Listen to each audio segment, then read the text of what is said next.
يا عزيزي الاهلاوي، يا ليله رد على المستبد. الف مبروك يا صديقي. ليله ولا في الاحلام ان انت تأدي الاداء ده قصاد نادي الزمالك وتكسبه 3-0 وانت بتلعب من غير قايمه تقريبا. فده فعلا يبين البروف الحقيقي فين، يبين ان احنا عندنا كوتش مش مدرب. ادينا بقى اللايك المتين يا معلم، ولو على اليوتيوب اشترك في القناه وفعل زرار التنبيهات، اما لو كنت على الفيسبوك فادينا الشير واللايك الحلو. واول نقطه حابب اتكلم فيها وهي المفاجاه اللي عملها مستر كولر تقريبا لكل جمهوريه مصر العربيه، وهو التشكيل والبدايه بخالد عبد الفتاح كسيرد باك جنب رامي ربيعه، عكس اللي كل الناس توقعته ان هيخلي محمد هاني هو اللي سيرد باك. وفي الحاله دي مستر كولر اختار ان هو يقلل تضحياته على قد ما يقدر. خالد عبد الفتاح لعب كسيرد باك في الناشئين، فبدل ما يخسر مركزين او يلعب في مركزين هو لعب في مركز واحد بس، السيرد باك، عشان كمان يحافظ على الجبهه اللي ياما بنشيد بيها بقالنا كام ماتش، محمد هاني وحسين الشحات والتفاهم اللي بينهم سواء دفاعيا او هجوميا. فحط الثقه بتاعته في خالد عبد الفتاح انه يلعب سيرد باك، والحقيقه الراجل كان قد المسؤوليه. تاني حاجه تبين لك ان احنا قدام مدرب عبقري، ان الراجل ده قسم الماتش تقسيمه من تقسيمات كده جزئيه. فاكرين ماتش الصفاقسي هناك بتاع جون ابو تريكه؟ كان الماتش متقسم برده، او مستر كولر برده بيقسم الماتش. الشوط الاول هو رامي الضغط على الزمالك ان انت اللي عايز تكسب، وبالتالي انا مش هنزل اهاجمك. نادي الزمالك اصلا عنده مشكله في بناء الهجمه والتدرج بالكره، لان هو على طول بيلعب بالسرعات بتاعته قدام سواء للجزيري او زيزو او حتى امام عاشور، وبالتالي هو يحب الفريق اللي يهاجمه، ولكن ده ما حصلش. تعالوا نحكي كده الشوط الاول بسرعه على السبوره.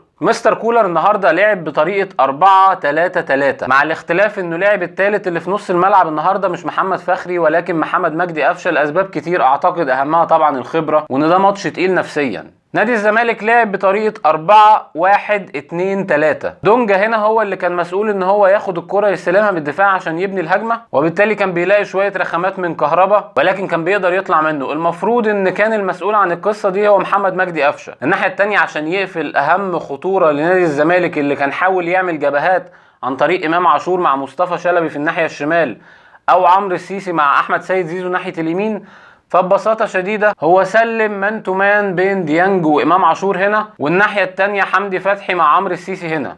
فعمرو السيسي لما يميل كان بيميل معاه على طول حمدي فتحي، وامام عاشور هنا معاه على طول اليو ديانج. المفروض ان قلب الملعب هنا فضي عشان يزيد فيه دونجا، ده كان مفروض مسؤولية محمد مجدي قفشه، عشان كده الشوطة بتاعت دونجا في الشوط الاول هنا تتلام عليها المجدي قفشه، وبالتالي نادي الزمالك اتشل حرفيا، مفاتيحك اتقفل عليها. وما ننساش كمان ان الوينجات بتاعت النادي الاهلي كانت بترجع كمان تساند في الدفاع، فعشان كده طرفين الملعب لنادي الزمالك ما كانوش موجودين تقريبا الشوط الاول. مستر فيريرا بقى يعمل سويتشات، يودي هنا احمد سيد زيزو، يودي هناك مصطفى شلبي، برده مفيش فايده، الفكره موجوده. عشان كده نادي الزمالك اخر الشوط الاول بدانا نشوف شويه كده روح خطوره، لما بدا يدخل احمد سيد زيزو جوه العمق او امام عاشور، خلاهم يسيبوا الاطراف ويبداوا يخشوا جوه العمق. ولكن الحقيقه هنا رامي ربيعه وخالد عبد الفتاح كانوا مركزين جدا وواعيين بادوار مراكزهم بشكل محترم جدا. فنادي الزمالك بان عاجز جدا، ما عملش اي حاجه خالص الشوط الاول باستثناء شوط الدونجا على محمد الشناوي اللي قدر يتعامل معاه ببراعه. وعلى الناحيه الثانيه برده بما ان النادي الاهلي ما كانش عايز يكسب قوي، فما شفناش سيل هجمات، هي بس كورتين، واحده لمجدي قفشه اللي عملها له احمد عبد القادر وحطها لكن رجله فتحت منه كده طلعت فوق الجون، والكره الاخيره اللي فيها دربكه كده وصلت لحمدي فتحي وجت في العارضه والكهربا ما عرفش يحطها والشوط يخلص على كده. نخش اوضه اللبس كل حاجه تتقلب. تعالوا نشوف ازاي الشوط الثاني. متاكد مليون في الميه ان فيريرا بين الشوطين بنى كل سيناريو الشوط الثاني على ان النادي الاهلي هيلعب بنفس الطريقه، مش عايز يكسب، مش فارق معاه نتعادل، بس انا كنادي الزمالك اللي عايز اكسب. فكل سيناريوهاته ازاي يوصل لمرمى محمد الشناوي. هوب كولر الشوط الثاني يقول له لا انا نازل اكسبك. خداع استراتيجي ما شفناهوش من ايام حرب 6 اكتوبر. كنا اتكلمنا قبل الماتش بيوم على اللايف على الفيسبوك وقلنا ان مشكله الزمالك في المساحات او المسافات اللي بين السيرد باكين وفي الهاف سبيسز، دايما المسافات دي كبيره قوي، وكنا قلنا ان كهربا ممكن يستغلها بسرعته وبوعيه وذكائه في التحركات، ولكن الحقيقه مستر كولر استغلها بس بلعيب ما كناش نتوقع خالص ان هو يعملها، وهو حمدي فتحي. ان انت تطلع واحد من الثلاثه بتاع نص الملعب عشان يهاجم المساحات دي فيريرا لو قعد يطبق على الفكره دي 4 ايام مش هتيجي في باله. فعلا مع اول دقيقه من الشوط الثاني نبدا نلاقي حمدي فتحي داخل جوه الصندوق في الهاف سبيسز دي، وناس كتير هتقول هو اليو ديانج ليه خد رجل المباراه؟ لان انت عشان تفضي نص ملعبك بواحد فانت مضطر ان في واحد بقى هو اللي واقف لك في نص الملعب جنب مجدي قفشه يلم المساحات اللي هتتساب دي، والحقيقه مجدي قفشه ما تقدرش تعتمد عليه في القصه دي نهائي. فالاسد اليو ديانج او الدبابه اليو ديانج هو اللي كان قايم بالدور ده. هل انت حسيت ان احنا نص الملعب عندنا فاضي؟ تبدا تعليمات للنادي الاهلي ان انت زيد وعايزين نسجل جون، ونلاقي محمد هاني داخل برده في الهاف سبيس دي وشايط واحده يشيلها عواد، فيبدا فيريرا قاعد على الدكه مش عارف يعمل ايه. ده النادي الاهلي نازل يكسب، سيناريو ولا في الاحلام. ومن ارتباك فيريرا يعمل في الدقيقه 58 جميله هنشيلها له فوق راسنا، سحب المثلوثي وعمرو السيسي ونزل الزناري وعمر جابر. فانت اديت اريحيه اكتر لاليو ديانج في نص الملعب لان انت شلت له عمرو السيسي، وبالتالي زيادات حمدي فتحي ما بقاش فيها مشكله. عشان كده حمدي فتحي ظهر في الثلاث اجوان اللي النادي الاهلي جابهم، 2 اسيست وواحده بري اسيست. ولازم حمدي فتحي كان ياخد مان اوف ذا ماتش مع اليو ديانج لانه جاله ادوار مركبه من ادوار دفاعيه بحته في الشوط الاول لادوار هجوميه ممكن لو مهاجم نفسه ما يقدرش يعملها. حمدي فتحي راجل وكان لازم يتقاسم الجائزه دي مع اليو ديانج. المهم ان بعد تغيير فيريرا بدقيقتين نحط الجون الاول بالاسيست الجميل من حمدي فتحي الكهرباء عشان الملعب يولع، والضغط اللي على فيريرا يزيد 4 اضعاف، واللي على لعيبه نادي الزمالك من مصيرهم اللي هيوصلوا ليه بدا كل الافكار دي تروح في خيالهم. خلاص مش هتعرف تلم الليله. في الدقيقه 66 يطلع كهرباء وينزل محمد شريف ويوشوشه كده ويقول له هتجيب جون، والحقيقه هو جاب جونين. كتر خير كهرباء قوي، واعتقد ان ده جزء من رد الظلم اللي واقع على كهرباء. في الدقيقه 74 يزيد محمد هاني اللي خلاص قلنا ان كولر حافظ عليه كباك يمين عشان ما يضحيش بالجبهه دي، ويرفع اوفر حلو لحمدي فتحي، يحصل دربكه كده وتوصل لمحمد شريف يحط الهدف الثاني عشان يشم نفسه تاني ويفوق على الزمالك. وفي الدقيقه 75 لما كولر اطمن ان النتيجه 2-0 ونادي الزمالك اصلا مش قادر يوصل لك، بدا يامن نص ملعبه،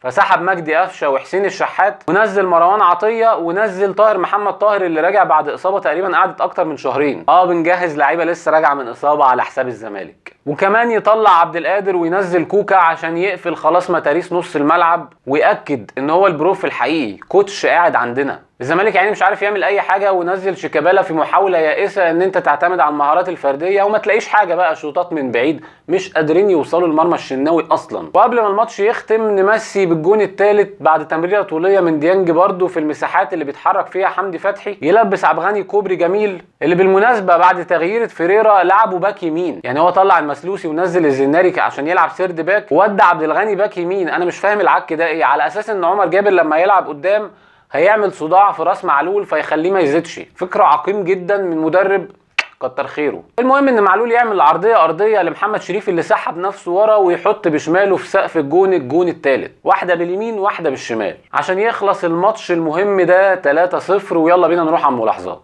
الملاحظه الاولى ان احنا عايزين نطبل لكولر، بتلعب من غير دفاع. رامي ربيعه ده كنا بنقول ان احنا عايزين نمشيه من 2-3، اما يبقى هو الاساسي عندك وتلعب جنبه خالد عبد الفتاح والزمالك ما يوصلش بكوره واحده على مرمى محمد الشناوي طول ال90 دقيقه، فبالتالي هنا انت بتعتمد على منظومه مش على افراد. مدرب تقيل قوي. النقطة الثانية ان تاني ماتش الكولر قصاد فيريرا، والنهارده بتقسيمة الماتش دي بجد انا بجد والله فيريرا صعب عليا. انا حسيت ان الراجل اتجنن مش عارف يعمل ايه، اجيلك منين طب امسكك منين؟ وكولر قاعد مبتسم كده وماسك الورقة، حاجة مستفزة جدا.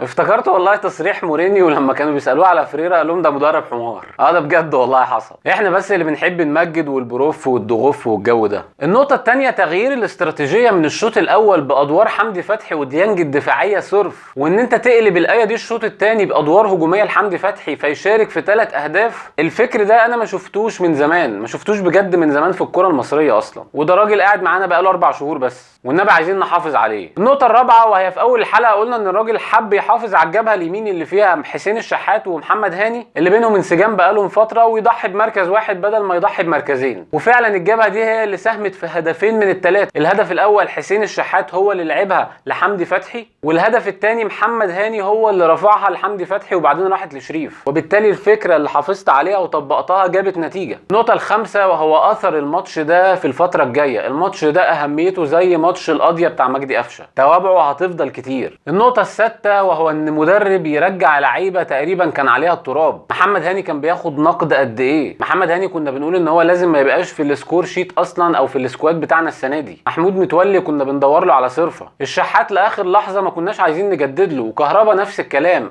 الراجل ده باللعيبه اللي معاه دي قدر يصنفرها ويلمعها ويرجعها تاني للحياه. ده شغل مدرب فني ونفسي. النقطه السابعه وهي ان الماتش ده هو شهاده ميلاد لخالد عبد الفتاح. اللئيم ده بيفعل بند الشراء من تاني ماتش. لعيب راجل ملوش بقى في التسريحات والجو ده، لا لعيب راجل عارف مهام مركزه، بيلعب برجوله. يوم ما اتطلب في موقف صعب في ماتش اصعب قدر يأدي. اتمنى نخلص في الصفقه دي. واخر نقطه طبعا هي نتمنى ان الماتش ده يكون عوده تاني لمحمد شريف المخيف، ويرجع تاني لسلسله الاهداف بتاعته، لان هو مهاجم محترم لو كسبناه تاني ورجعناه للفورمه بتاعته من سنتين. بالنسبه لنجوم اللقاء النهارده طبعا حمدي فتحي واليو ديانج والفريق كله، والله الشحات ومحمد هاني ورامي ربيعه وخالد عبد الفتاح حتى، لا النجوم كلها كانت مركزه جدا، وكهربا كمان. اما بالنسبه للأسوأ فكان في 2 لعيبه الحقيقه ما بيأدوش ادوارهم الهجوميه والدفاعيه بشكل كويس، محمد مجدي قفشه واحمد عبد القادر. عموما الف مبروك النهارده الماتش والفوز وال3 نقط والتربع على الصداره، ونادي الزمالك دلوقتي في المركز الرابع ولا الخامس مش عارف. ده كان كل حاجه النهارده، نشوفكم ان شاء الله في حلقه جديده. سلام عليكم.